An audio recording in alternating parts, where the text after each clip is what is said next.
BLG education YouTube channel पर आप सभी का स्वागत है। आज का ये video 11th biology NEET based chapter number 14 का रहने वाला है, श्वसन और गैसों का विनिमय। देखिए स्लाइड पर मानव श्वसन तंत्र। इसमें आप देखिए, इस चित्र को देखिए, फेफड़ों का चित्र दिखा रखा है, इसमें कुपिकाएँ दिखा रखी हैं। तो सबसे पहले इसमें देखिए स्वर यंत्र क्या होता है। उपास्थि से बना साउंड बॉक्स जो ध्वनि उत्पादन में मदद करता है। भोजन निगलते समय यह एपिग्लोटिस द्वारा ढक जाता है, ढक्कन सा होता है ये। जब आप खाना खाते हो तब जब आप बीच में बोलते हो तो कई बार देखो श्वास नली के अंदर कुछ कण चले जाते हैं, आपको खांसी आने लग जाती है, देखा होगा, अड़सुण जिसको अपन बोलते हैं। श्वास नली ट्रेकिया एक सीधी नली जो पांचवी वक्ष्य कशेरुका T5 के स्तर पर दाईं और बाईं प्राथमिक श्वसनी में विभाजित होती है। तो इसमें एक ट्रेकिया होती है, स्वर यंत्र के नीचे श्वास नली, और फिर इसके अंदर उपास्थि वलय पाए जाते हैं। उपास्थि वलय की बात करें तो श्वास नली और श्वसनियों में अपूर्ण सी आकार के वलय होते हैं जो इन्हें पिचकने से रोकते हैं। तो क्वेश्चन आ जाए कि वह श्वास नली है, इसको पिचकने में रोकने का जो काम है वो किसका होता है। तो इसमें उपास्थि के वलय होते हैं, वही सी आकार के छल्ले होते हैं। इसके बाद में हम बात करते हैं कुपिकाओं की। तो कुपिकाएं क्या हैं? तो अत्यंत पतली संवहनी थैले जैसी संरचनाएं जहां गैसों का वास्तविक विनिमय होता है। प्लूरा फेफड़ों का दोहरा आवरण जिसके बीच का द्रव्य घर्षण कम करता है।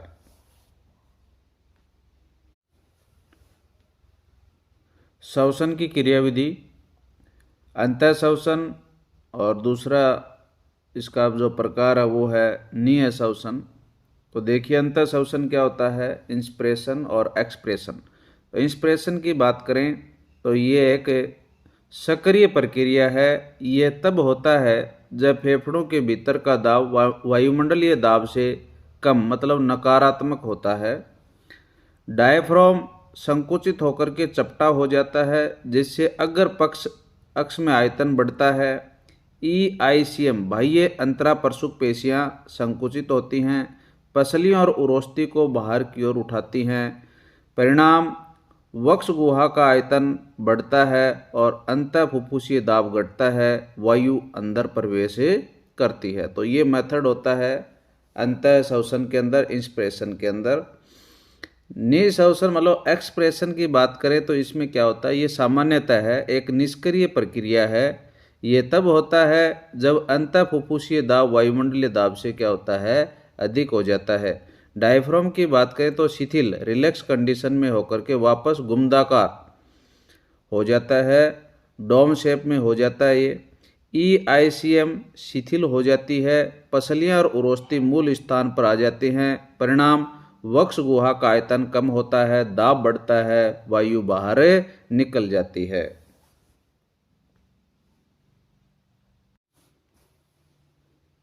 इस स्लाइड पर देखिए श्वसन संबंधी आयतन और क्षमताएं।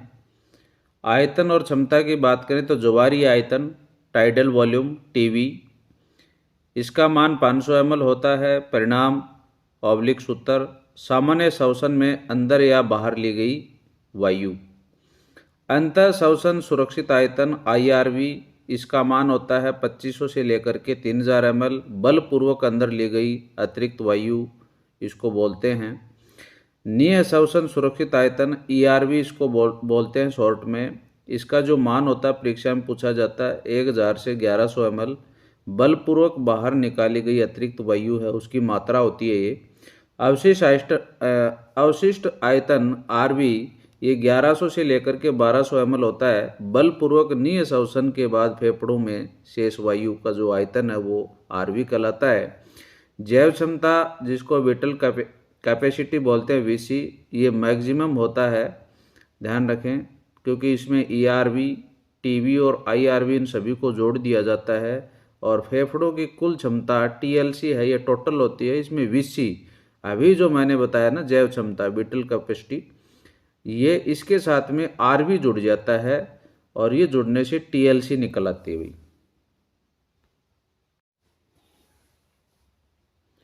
गैसों का विनिमय देखिए, विनिमय का मुख्य स्थल कूपिकाएं हैं। यह विनिमय आंशिक दाब की प्रवणता के कारण सरल विसरण द्वारा होता है। O2 का आंशिक दाब PO2 वायुमंडलीय वायु 159 mmHg होती है। फिर ये कहाँ पर जाती है? कूपिका के अंदर। कूपिका में जो प्रेशर होता है वो 104 mmHg होता है। फिर ऑक्सीजनित रक्त, यहाँ पर जो ऑक्सीजनित रक्त होता है उसमें 95 mmHg होता है भाई, ये जो प्रेशर होता है ना ऑक्सीजन का। फिर ये उत्तकों के अंदर 40 mmHg हो जाता है। इसी प्रकार से CO2 का आंशिक जो दाब होता है वो उत्तक के अंदर 45 mmHg होता है।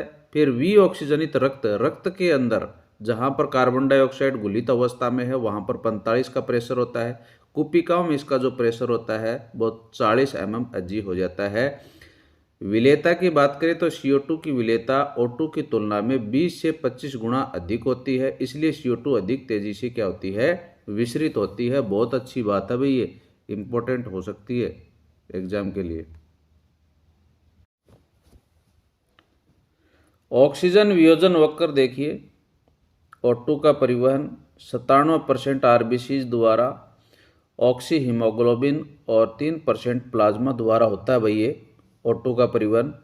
तो RBC 97% O2 का परिवहन करती हैं और 3% प्लाज्मा करती है। एक हीमोग्लोबिन अणु O2 के अधिकतम 4 अणुओं को ले जा सकता है। ऑक्सीजन वियोजन वक्र का आकार सिग्मोइड होता है, ध्यान रखें। यहाँ पर ये ग्राफ दिखा रखा है, सिग्मोइड वक्र है। वक्र का दाईं ओर खिसकना ऊतकों में, जब PCO2 उच्च H पॉजिटिव आयन, उच्च मतलब निम्न pH और तापमान अधिक होता है तो O2 का हीमोग्लोबिन से वियोजन अलगाव होता है। इसे बोहर इफेक्ट कहते हैं भाई। इसको क्या कहेंगे? बोहर इफेक्ट इंपॉर्टेंट है। वक्र का दाईं ओर खिसकना ऊतकों के अंदर, ऐसे पूछा जाएगा कि बोहर इफेक्ट में क्या होता है? तो वक्र का दाईं ओर खिसकना ऊतकों के अंदर। वक्र का बाईं ओर खिसकना कूपिका के अंदर, ये अलग है। तो उच्च PO2 और निम्न PCO2 कम H सांद्रता ऑक्सी हीमोग्लोबिन निर्माण के लिए अनुकूल।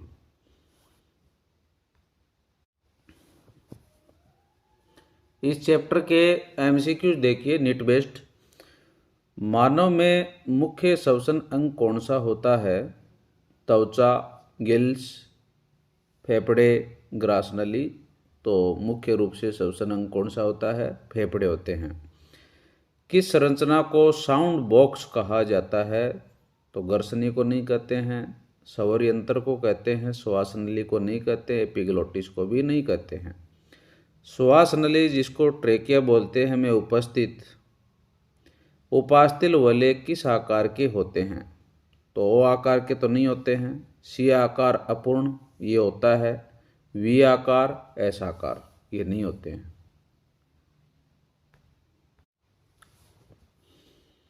चार का क्वेश्चन है, फेफड़ों के दोहरे आवरण को क्या कहते हैं?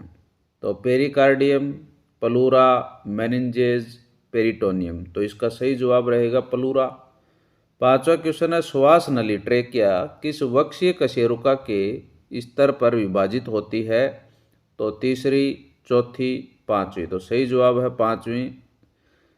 गैसों के विनिमय का प्राथमिक स्थल क्या है? तो इसका सही जवाब है श्वास नली, प्राथमिक श्वसनी। तो इसका सही जवाब रहेगा कूपिकाएं। सात का प्रश्न है, सामान्य अंतः श्वसन एक क्या है? तो सक्रिय प्रक्रिया है ये।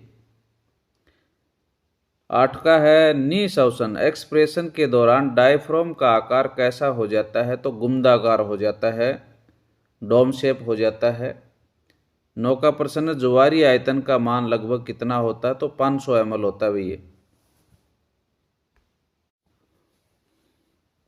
10 का क्वेश्चन है, अंतः श्वसन सुरक्षित आयतन IRV का मान लगभग होता है?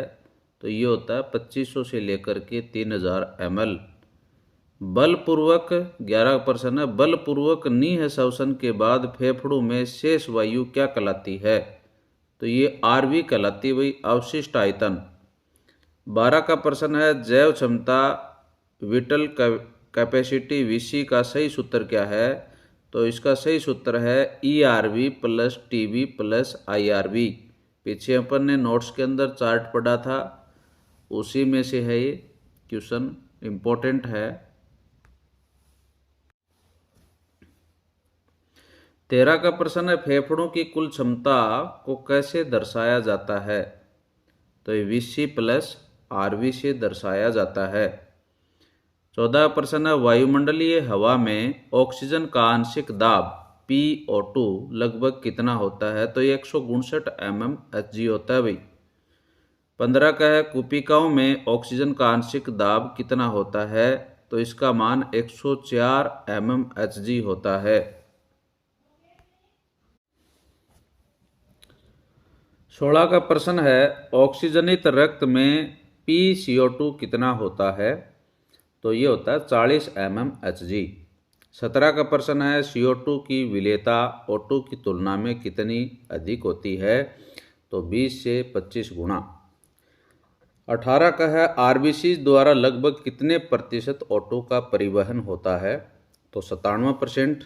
और 3% किसके द्वारा होता है? तो प्लाज्मा के द्वारा होता भी है। 19 का प्रश्न है, लगभग 70% CO2 का परिवहन किस रूप में होता है? तो बाइकार्बोनेट आयंस के रूप में होता है। 20 का प्रश्न है, कार्बामिनो हीमोग्लोबिन के रूप में लगभग कितनी CO2 ले जाई जाती है? तो 20 से 25%। और 21 का प्रश्न है, हीमोग्लोबिन के एक अणु से O2 के अधिकतम कितने अणु जुड़ सकते हैं? तो 4 अणु जुड़ सकते हैं। 22 का प्रश्न है, ऑक्सीजन वियोजन वक्र का आकार कैसा होता है? तो सिग्मोइड होता है। 23 का है, इनमें से कौन सा कारक ऑक्सीजन वियोजन वक्र को दाईं ओर खिसकाता है? तो उच्च H पॉजिटिव आयन, निम्न pH। और 24 का है, कौन सा एंजाइम CO2 के परिवहन में RBC के अंदर महत्वपूर्ण भूमिका निभाता है? तो कार्बोनिक एनहाइड्रेज ये काम करता है।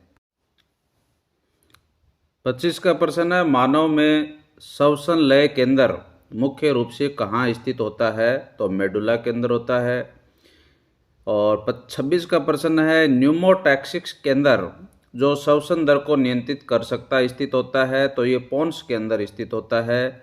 और 27 का प्रश्न है, श्वसन लय केंद्र मुख्य रूप से किसके प्रति अत्यधिक संवेदनशील होता है? तो CO2 और H पॉजिटिव आयन के लिए। 28 का प्रश्न है, अस्थमा का मुख्य लक्षण या कारक क्या है? तो श्वसनी व श्वसनिकाओं की सूजन। 29 का प्रश्न है, कौन सा श्वसन विकार मुख्य रूप से सिगरेट धूम्रपान से होता है? तो वात स्फीति। और 30 का जो प्रश्न है वो है, व्यावसायिक श्वसन विकार जैसे सिलिकोसिस किन श्रमिकों में आम बात है? तो आम होता है, तो ये कौन सा है? तो पत्थर तोड़ने वाले उद्योग में।